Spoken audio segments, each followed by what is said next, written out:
What up, you guys? Welcome back to For Publications YouTube channel. It's me, Rich. Daily uploads to open up my own shop. And today I'm off and definitely have to pack some orders up, but after that, definitely relax and treated myself to a lot of like nerd shit. And one of the things that I treated myself to was I binged some Aquaman comics.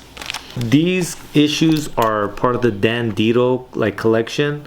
Dan DiDio was some sort of editor-chief or kind of on par with Jim Lee at DC from like 2010 to 2020. This is an era of comic books that I didn't really read a lot of because I just was kind of like on my I don't read Marvel or DC comics. I forgot to mention that Dan DiDio is also one of the main owners to Frank Miller Presents and has been working with Frank Miller in those comics and endeavors. And so shout outs to Dan DiDio as well for that. And for the most part, that was true and stuck. I mean, there were the anomalies that I definitely dug and jumped into, but for the most part on par. I wasn't buying a lot of those books at that time. Now, even more than that, I've never really read an Aquaman comic that I like. I have always felt that Aquaman is a character that has never been utilized properly. I've always seen so much potential in Aquaman that people have squandered. And I want to say that this Kurt Busiek and Butch Geese run, very solid. Definitely there's still areas of opportunity, kind of like with the things that I would do, but like they definitely understood the assignment. One of the things I hate about a lot of the other Aquaman comics that I've read is that they always tie it back to like the land and land dwellers and what's going on the surface. And I'm like, do you know how much of the ocean is like unexplored and unseen? And like just imagine what that is and what that looks like, you know? And in that way it becomes less of a story about a superhero and more the story about an explorer who is like just looking at this massive body of water with all kinds of like magic and like beings that you've never seen and like history and cultures that you've never thought about. And like that to me is more interesting. And I think that's the more interesting way of utilizing Aquaman, Arthur Curry. And like those intersections where the land does meet the water, like what does that look like? Right? Because Aquaman, a lot of times they utilize him like he cares so much about the land.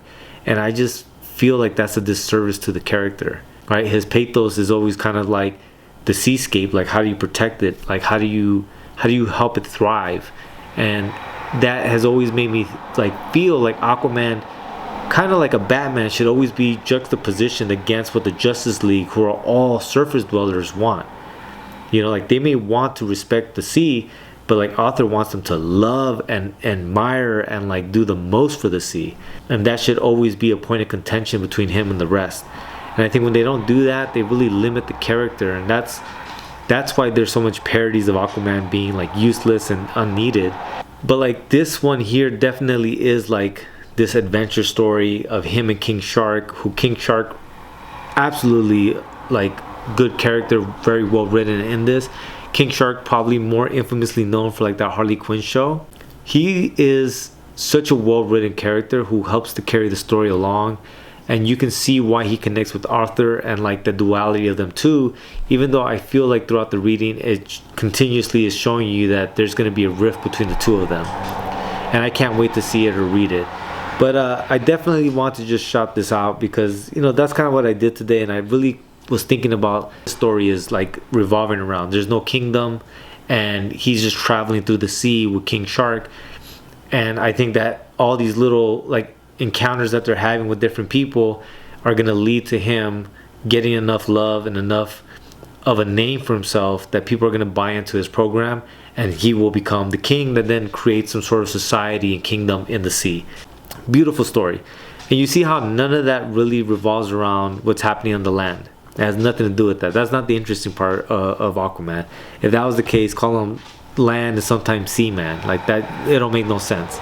So like for me, the perfect Aquaman story is like a Zelda-esque kind of like adventure that's also coupled with like a Macbeth kind of story. Like that intersection, I don't fully have it fleshed out on what that would look like, but that intersection of like Macbeth meets like Zelda right? Like the young king coming of age and not knowing necessarily who he can or can't trust, and like, you know, people not liking him, and that whole dynamic mixed with like the adventure of like learning this kingdom, and like the adventures that he has to like accomplish in order to get the buy-in, to get the kingdom, right? To get the people to care about him as a king.